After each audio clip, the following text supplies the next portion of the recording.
Afin que nous bénéficions de la bénédiction qu'il a réservée pour nos vies. Alléluia. Amen. Alléluia. Amen. Est-ce qu'on peut acclamer très fort pour ça?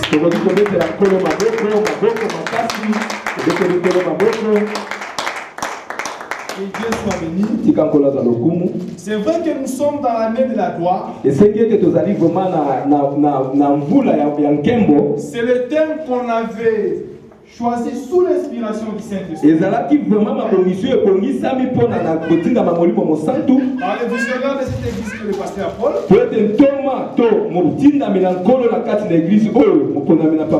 Par son canal que Dieu avait donné la révélation. Une année de gloire. Or, dans la gloire de Dieu, c'est alors que les changements s'opèrent. Dans la gloire de Dieu, c'est alors que le miracle est opérationnel.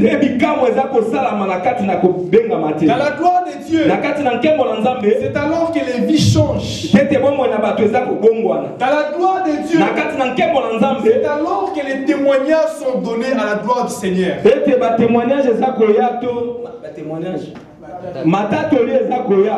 Alléluia. Amen. Quelqu'un ne peut jamais voir et contempler la gloire de Dieu dans sa vie et demeurer le même. C'est pourquoi dans chaque passage, là où Dieu passe, dans tout milieu que le Seigneur traverse, il y a des traces qui restent. Parce que sa gloire s'est manifestée. Alléluia. Aujourd'hui, je viens t'annoncer, c'est Jésus qui a la capacité de toutes choses dans ta vie. Qui a la capacité de changer ta situation. Et qui a la capacité de te donner une solution. Alléluia. Amen. Alléluia. Amen. Choisir d'être enfant de Dieu, suivre ces chemins, même si vous rencontrez des difficultés, même si vous rencontrez des obstacles, mais de ton temps n'est pas un mauvais choix que tu as fait. C'est un bon choix. Parce que les résultats, le résultat te feront faire connaître que réellement tu es dans la bonne voie. Alléluia. Amen. La gloire de l'Éternel. Qui peut voir la gloire de Dieu? Qui peut contempler la gloire de Dieu? L'église est appelée à voir la gloire de Dieu. L'église est appelée à expérimenter la gloire du Seigneur. Parce que nous sommes dans l'église de la Nouvelle Alliance. L'église de la Nouvelle Alliance, c'est l'église où le Saint-Esprit est manifeste. Alléluia. Amen. Après l'ascension du Christ, il a fait une promesse aux apôtres que je pars, je ne vous laisserai pas orphelins. Il a fait la promesse du Saint-Esprit. Et le jour de la Pentecôte, tellement que Dieu n'est pas un homme pour mentir, la promesse devrait se réaliser. Et lorsque cette promesse s'est réalisée, le Saint-Esprit était descendu comme Christ l'avait promis, pour que la mission qu'il avait donnée aux apôtres s'accomplisse. Or, sans le Saint-Esprit, cette mission n'allait pas s'accomplir. Alléluia. Est-ce que je fais comprendre par une personne? Il fallait que le Saint-Esprit vienne, qu'il soit baptisé du Saint-Esprit, et ensemble avec le Saint-Esprit, d'aller accomplir la mission que Christ avait dit, allez.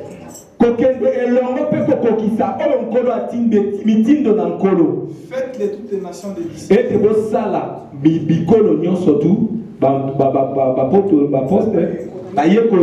Voilà les résultats, c'est ça l'église. Et cette église est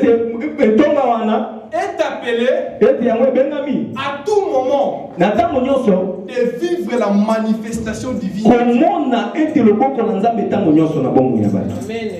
Alléluia. Amen. Et quand je parle de l'église, je ne parle pas de l'église locale. Je ne parle pas de ces bâtiments. Je parle de l'église. L'église par excellence. C'est la personne humaine que nous sommes. Que tu dois voir la gloire de Dieu. Alléluia. Amen. Dieu est l'église. Raison pour laquelle Christ a dit aux disciples que je n'habiterai pas dans la maison construite par l'être, mais je ferai de votre corps mon temple. Ça veut dire que c'est temple que nous sommes. Nous devons à chaque moment contempler et vivre la gloire de Dieu. Alléluia. Amen. Et aujourd'hui, on va partager sur un thème très important. Nous allons parler, tu es fils ou enfant? Fils ou enfant?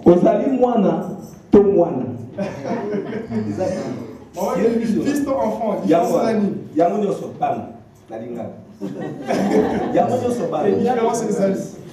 Fils. Donc fils, moi, mon père. Selon la Bible, papa. Selon la Bible. Selon la Bible, ils sont dans l'ensemble.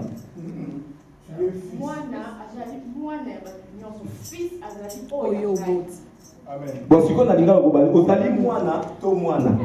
Alléluia. Amen. Mais je crois que tous nous avons compris de ce qui s'agit. On parle le lingala, mais on ne sait pas bien parler ça. Amen. Parce que le lingala, c'est vraiment difficile. Amen. Alléluia. Amen. Nous parlons un lingala un peu mélangé avec les français. Donc ce n'est pas vraiment un original lingala. Alléluia. Amen. Mais nous comprenons quand même la différence qu'il y a entre enfant et fils. Fils. Amen. Fils à sa colle, oui. Alléluia. Nous voulons dire, tu es fils ou enfant. Lorsque nous regardons dans la société, nous verrons qu'il y a une différence par rapport aux normes établies par la société entre enfants et fils. Parce qu'un fils, je peux dire, c'est enfant biologique de ses parents. Alléluia. Amen. Selon la société, on peut dire que précieux est le fils ou la fille.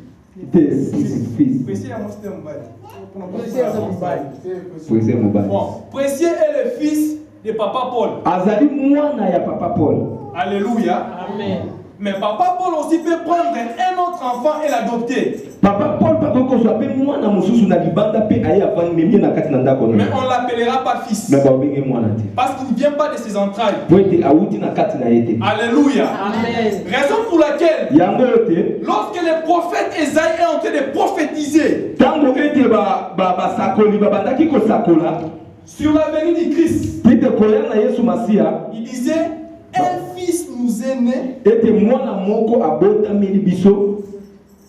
et un enfant nous est donné. Alléluia. Amen. Un fils. Parce que Christ vient de Dieu. Alléluia. Mais dans le monde, il nous a été donné comme enfant. Mais le rôle qu'il devait accomplir sur terre, c'était le rôle du fils.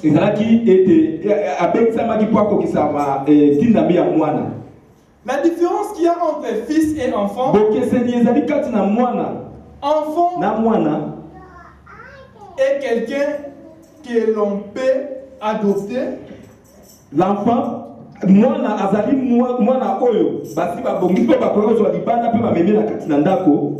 et fils, c'est quelqu'un qui est d'origine, qui est promptement, comment je peux expliquer? Donc c'est quelqu'un qui vient des entrailles.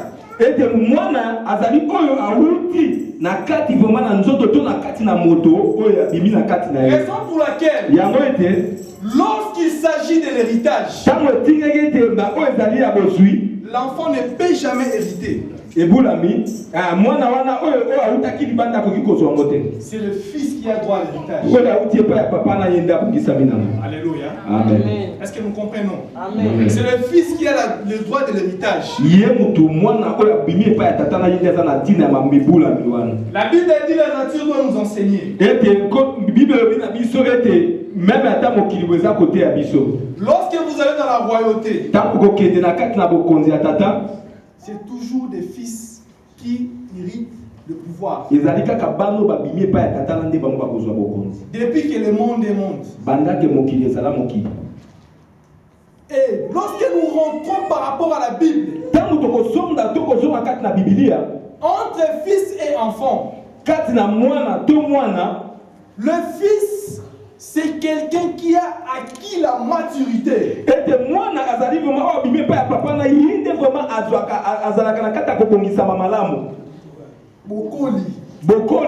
C'est quelqu'un qui a acquis la maturité. Alléluia. C'est pourquoi devant Dieu, nous ne sommes pas égaux. Alléluia. Personne ne vous trompe. La manière dont Dieu a une relation, la manière dont il considère le pasteur Paul, ce n'est pas de la même manière dont il considère une autre personne. Parce que les relations sont différentes. Mais tous, nous sommes sauvés par le sang de l'alliance. C'est trop dire, hein? Allô? Amen. Est-ce que ça passe? Ça passe. Nous sommes des fils. Le fils.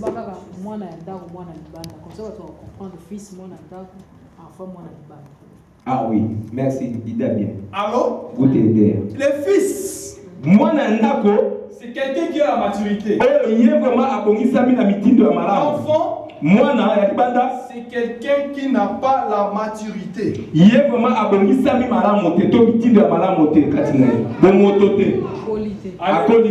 Alléluia. Amen.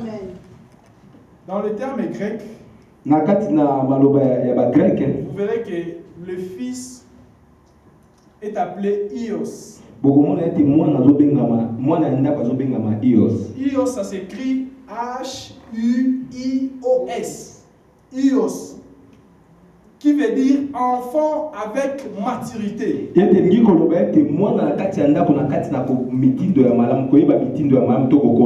Enfant est appelé technos. Qui veut dire enfant qui n'a pas de maturité. Et dans l'église de Dieu, nous avons aussi deux catégories de personnes. Nous avons des enfants et nous avons aussi des fils. Alléluia. Amen. Maintenant, la question que je vais vous poser: es-tu fils? Qui est notre thème. Es-tu enfant? D'après tout ce que nous devons donner comme explication ici. Parce que l'enfant ne peut jamais hériter. Le Seigneur n'a pas besoin des enfants. Il a besoin des fils pour hériter. Or, voir, expérimenter et contempler la gloire de Dieu, il faut être fils. Si tu es enfant, tu ne peux jamais voir la gloire de Dieu. Raison pour laquelle aujourd'hui, beaucoup de gens viennent dans la présence du Seigneur. Beaucoup de gens servent Dieu. Beaucoup de gens viennent à l'église avec beaucoup d'années dans la vie chrétienne, mais n'expérimentent pas la gloire de Dieu parce qu'ils demeurent encore des enfants. Alléluia. Là, si vous voulez en demander, il ne manque pas des explications. Il ne manque jamais des explications. L'église là, on a commencé ça. On était là quand le pasteur Paul, il n'y avait pas encore de ça dans sa maison. Nous on était là. On était là quand il venait là. Nous on avait réussi. Nous on contribuait pour payer ça au départ. On était là. Mais tu demeures encore enfant jusqu'aujourd'hui. Alléluia. Amen. Commencer ou ne pas commencer, cela n'est pas le problème. Ce n'est pas même si vous avez commencé à deux, cela n'engage Dieu en aucune chose. Mais Dieu voit ce que vous produisez. Alléluia. Amen. Le Seigneur a besoin de fils.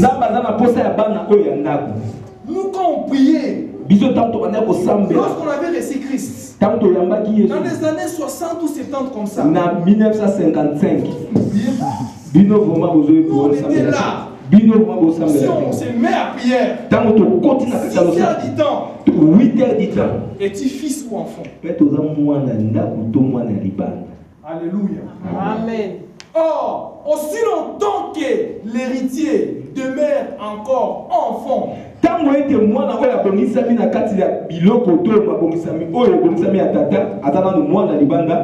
peut jamais hériter. Tu peux être héritier parce que nous sommes les héritiers de bénédiction de notre père Abraham.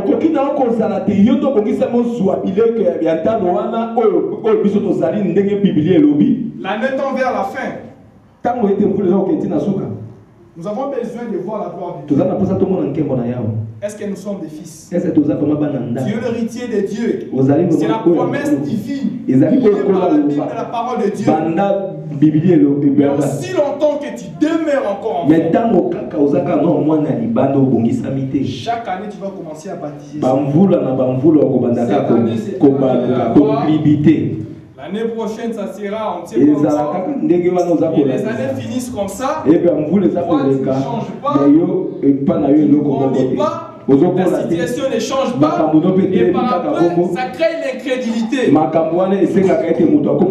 ça crée de l'incrédulité, tu deviens rebelle en l'église. Et tu n'arrives pas à être rebelle en l'église, tu deviens rebelle avec les gens qui te dirigent. Et tu n'arrives pas à être rebelle avec les gens qui te dirigent. Et ça te crée encore ce qu'on dit l'abandon de la foi. Alléluia. De prêcher de l'argent, c'est bien. Comment devenir et qu'est-ce qu'il faut faire pour hériter ce que tu as besoin. Alléluia. L'église doit grandir. L'église a besoin de fils. L'église a besoin de gens qui ont acquis une certaine maturité spirituelle.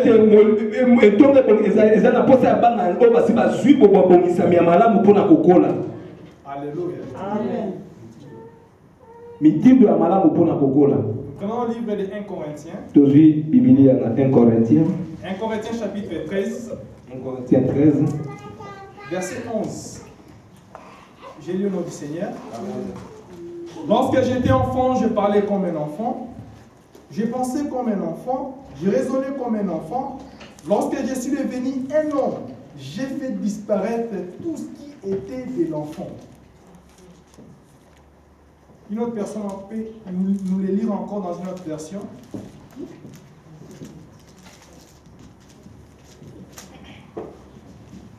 Lorsque j'étais enfant, j'ai parlé comme un enfant, j'ai pensé comme un enfant, j'ai raisonné comme un enfant.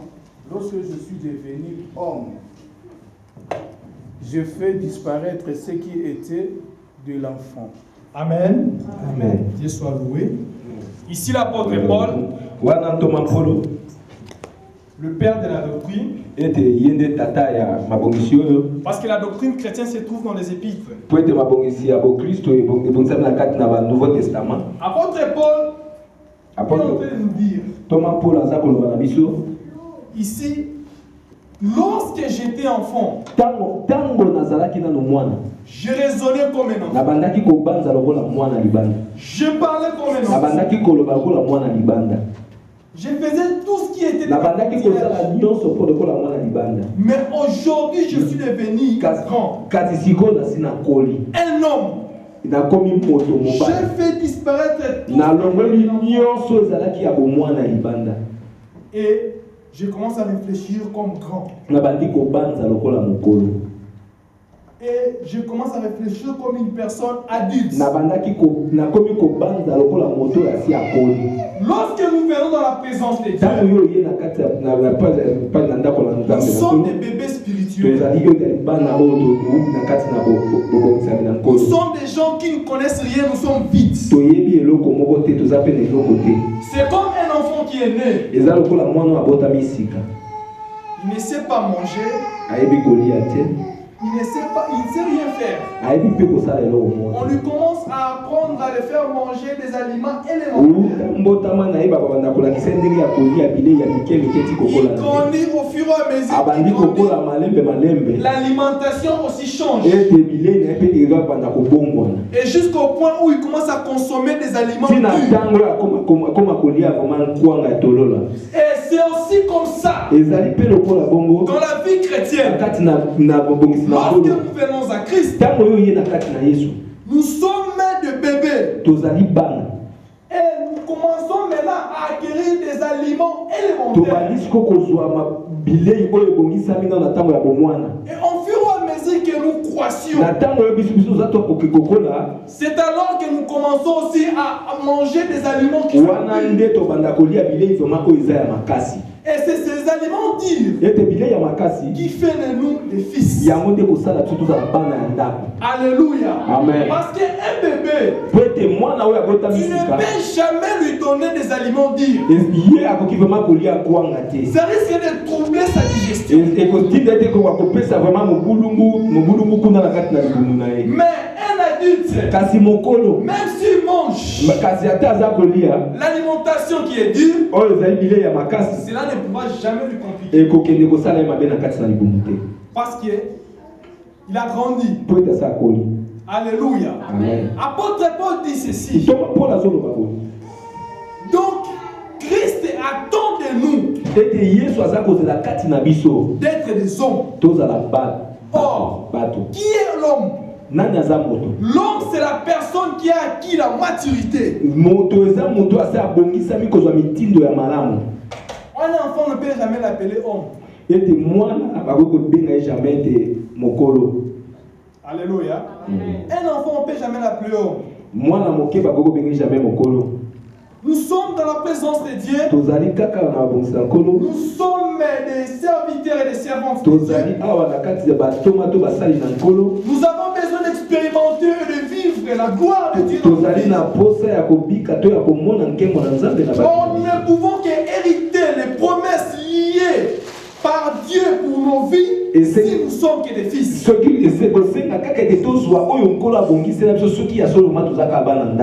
Avant, nous fait disparaître ce qui est de l'enfant.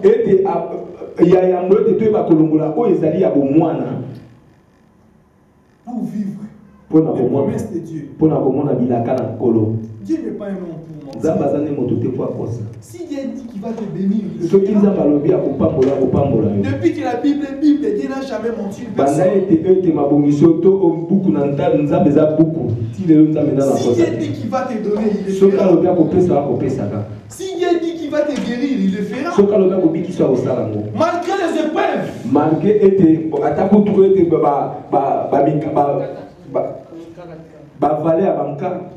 Malgré les circonstances, malgré les situations difficiles, mais lorsque Dieu a déclaré de te faire du bien, il va l'accomplir. Mais à condition que tu sois fils. Alléluia. Amen. Parce que si tu es enfant, tu ne peux jamais hériter.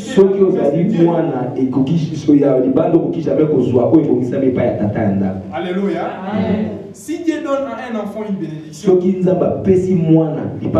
c'est le gaspillage.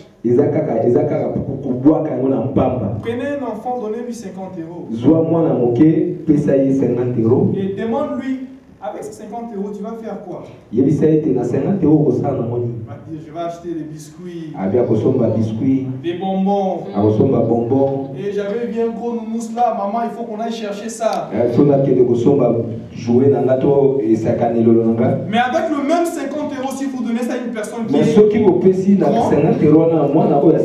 sait comment gérer ça. Il sait qu'est-ce qu'il peut faire avec ça. Alléluia. Amen. Nous ne possédons pas de bénédiction venant de la part du Seigneur. Parce que nous demeurons encore dans l'état de l'enfance.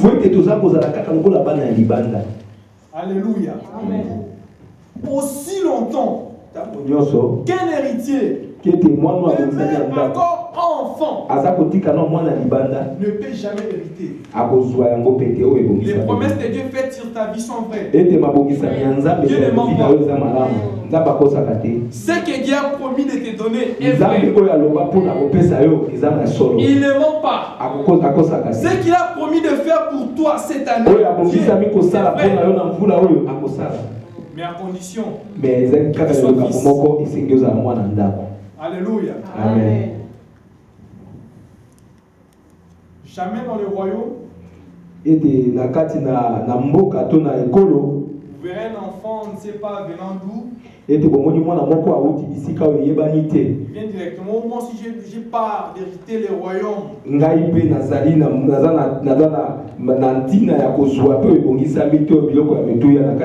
le prendra pour un détraqué mental. Parce qu'il n'a pas part de ses droits.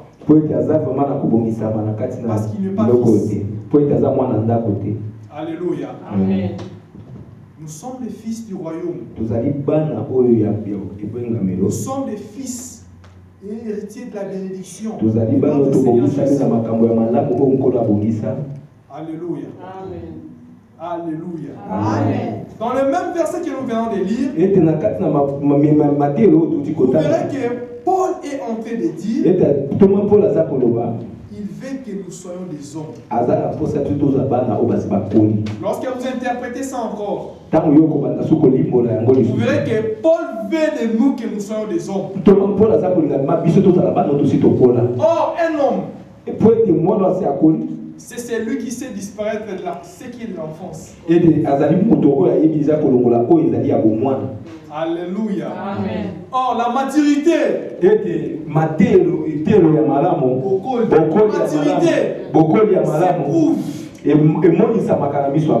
Alléluia. On ne peut jamais dire qu'on est mature, mais les œuvres prouvent contraire. Non.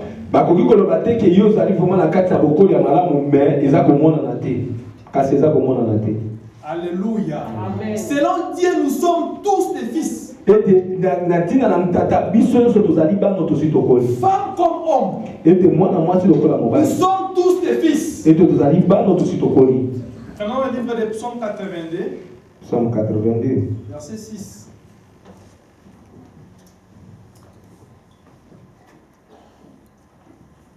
Psaume 82, verset 6.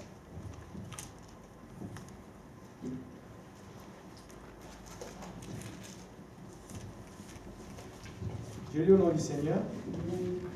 J'avais dit que vous êtes des dieux, vous êtes tous le Fils du Très-Haut. Amen. Le psalmiste dit dans le livre des psaumes,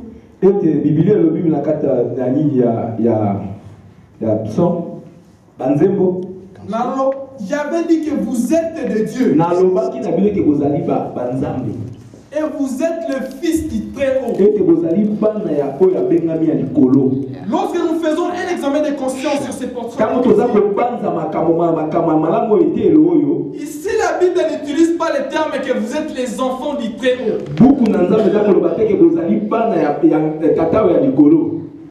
Le Fils du Très-Haut. Ça veut dire les fils qui ont droit à l'héritage. Les fils qui ont droit aux promesses. Les fils qui ont droit à vivre et à expérimenter la puissance de Dieu. Les fils qui ont droit à posséder les bénédictions. Alléluia. Le Fils du Très-Haut. Lorsque la Bible dit que c'est vrai, il y aura de nouveau la différence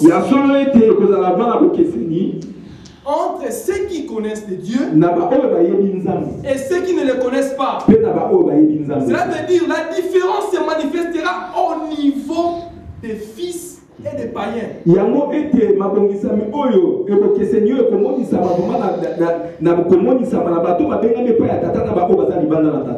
Alléluia. Amen. La différence est au niveau d'être fils et de qui est païen. Alléluia. Parce qu'un enfant réfléchit seulement d'une manière normale. Mais un fils réfléchit différemment. À cause de la maturité. Alléluia. Amen. Un fils réfléchit différemment à cause de la maturité.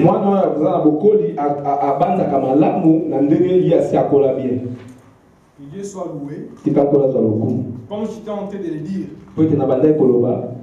Et qui est fils? Qui est fils? Quand on parle du fils, on a dit le fils doit hériter. Le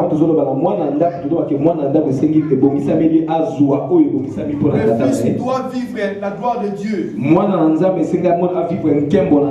Le fils doit expérimenter la puissance de Dieu.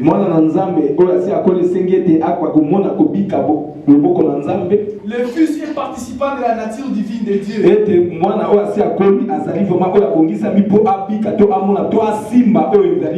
Le fils est une personne qui est appelée à vivre les extraordinaires de la part du Seigneur.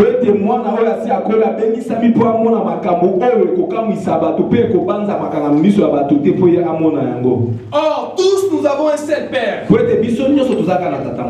Qui est Dieu. Alléluia. Amen. Et tout vient de lui. Mais sur cette terre, ici-bas, Dieu a mis aussi des gens dans lesquels qui doivent nous orienter.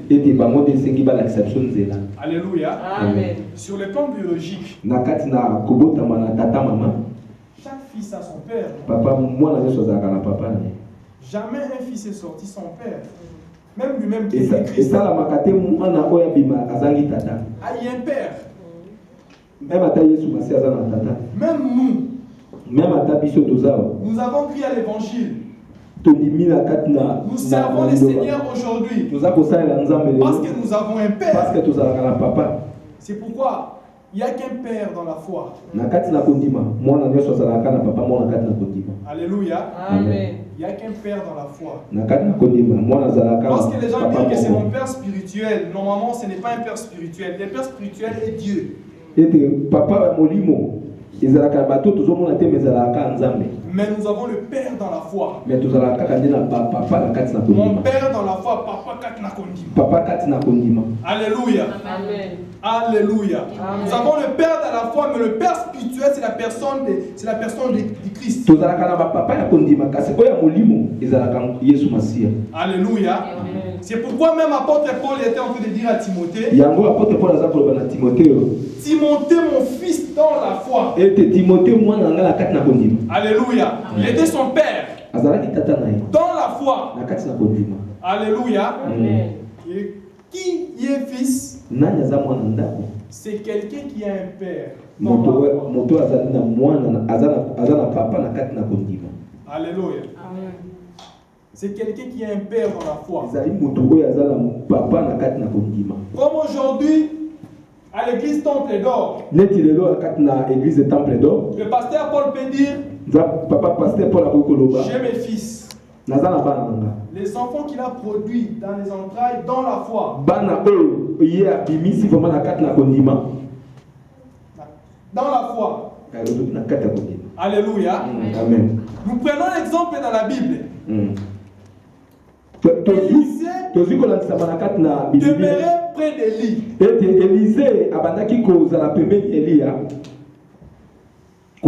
Élie était le père dans la foi d'Élisée.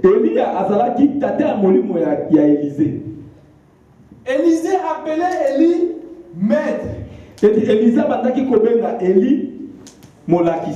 Mais le jour de l'enlèvement, parce qu'Élie n'était pas mort, Élie était enlevé. Mais le jour de l'enlèvement d'Élie, c'est en ce jour-là qu'Élisée a crié à Élie, Père. Parce que si Élie, chez Élisée, demeurait toujours maître, le double portion qu'Élisée avait reçu, il ne pouvait pas le recevoir. Mais lorsque Élisée a compris, non, c'est un père. Alléluia. C'est alors qu'il a possédé le double portion partiellement. Alléluia. C'est-à-dire quoi? Ce n'est que la bénédiction ne vient que du Père. L'héritage ne vient que du Père pour descendre sur le Fils. Alléluia. Est-ce que nous comprenons? La reconnaissance. La reconnaissance. La reconnaissance. La reconnaissance. De la paternité. Reconnaissance de la paternité.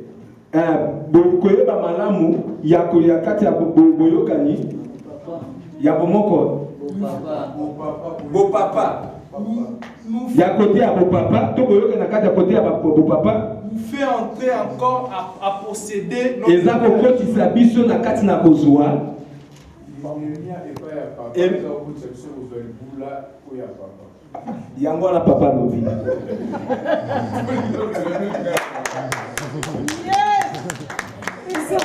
Alléluia. Donc, il faut comprendre.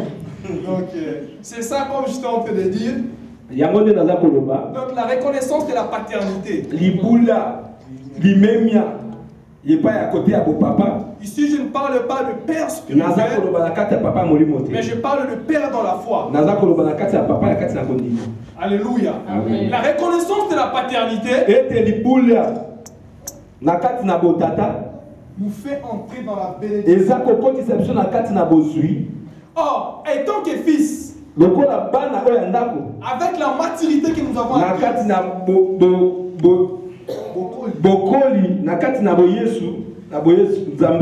lorsque nous reconnaissons cette paternité, c'est alors que nous entrons et nous possédons.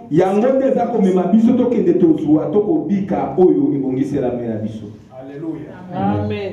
Parce que la Bible dit, c'est le supérieur qui bénit l'inférieur.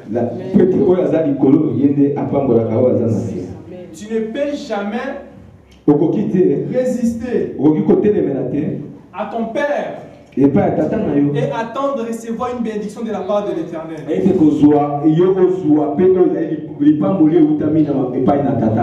Alléluia. Amen. Christ a promis aux disciples les saints. Christ était leur maître.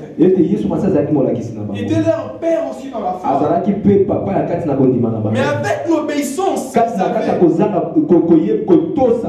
ils ont vu l'accomplissement de ces Élie auprès d'Élisée. Il a demeuré auprès d'Élisée.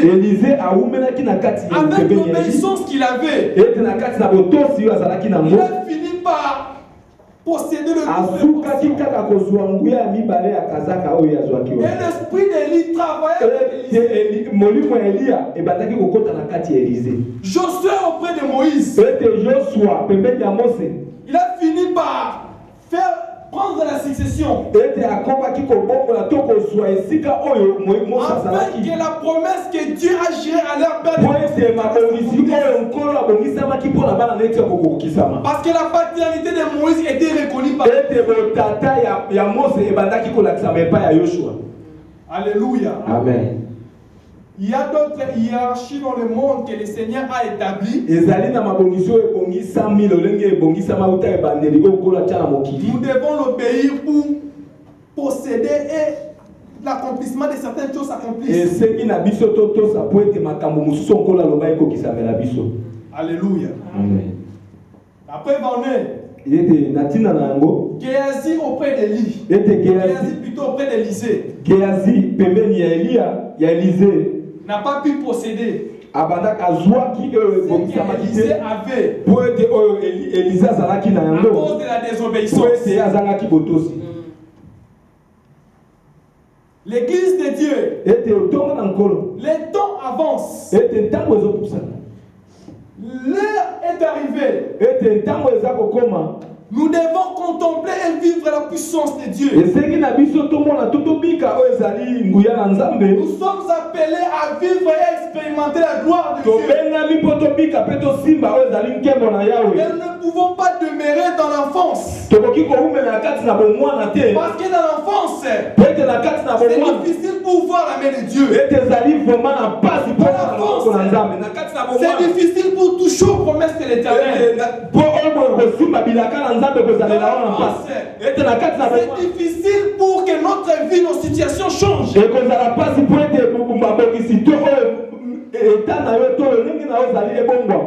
Dans l'enfance, c'est alors que notre vie sera toujours compliquée. Alléluia. Amen. Dieu est vivant. Et Dieu opère. Dieu est un père responsable.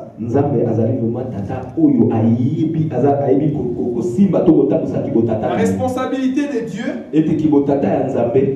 fait que lorsqu'il demande à quelqu'un de faire quelque chose, il donne toujours à la personne la capacité pour accomplir. Mais dans le monde, nous pouvons aussi remarquer, quelqu'un peut te demander à faire quelque chose, mais tu n'as pas les capacités de le faire. Mais lorsque Dieu nous demande de faire quelque chose, il nous donne les capacités. Si Dieu nous demande d'être des fils, parce qu'il nous a donné ses capacités de devenir fils, afin de vivre ses promesses. Parce que la promesse, la volonté de Dieu est que nous demeurons, nous menons une vie meilleure.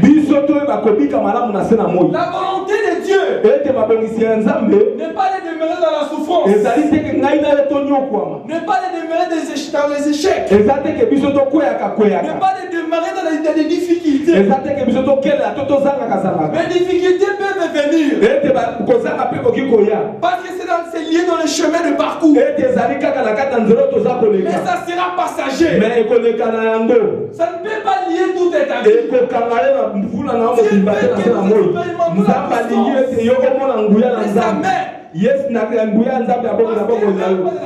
Parce que agit encore. Alléluia. Amen. Es-tu fils ou enfant? Dieu veut que tu possèdes les promesses qui sont faites dans ta vie. Es-tu fils ou enfant? Parce que Dieu veut que ta vie soit une vie de témoignage. Es-tu fils ou enfant? Parce que Dieu veut que ta situation change. Mais aussi longtemps que tu demeures enfant, tu ne pourras jamais posséder cette bénédiction. Alléluia. Amen. Nos têtes sont courbées. C'est vrai, il est Dieu. Il nous parle de plusieurs manières. La Bible dit, le Seigneur nous enseigne tantôt d'une manière ou tantôt d'une autre. Il ne veut pas que nous demeurions des enfants. Il veut que son église grandisse. Il veut que son église puisse croître. Il veut que son église puisse être bénie. Mais il ne veut pas que son église demeure dans l'état de l'enfance. Il veut que son église entre dans la phase des adultes. En fait, que sa gloire se manifeste. Tu vas prier le Seigneur, bien-aimé, selon que le Saint-Esprit va te diriger. Par rapport à la parole que tu as écoutée cette année. Dis-lui, Seigneur, moi je veux vivre ta gloire. Mais je ne veux plus demeurer dans cette phase d'enfance. Parce que ma vie doit changer. Parce que ma situation doit changer. Oui, ensemble, nous élevons tous nos voix.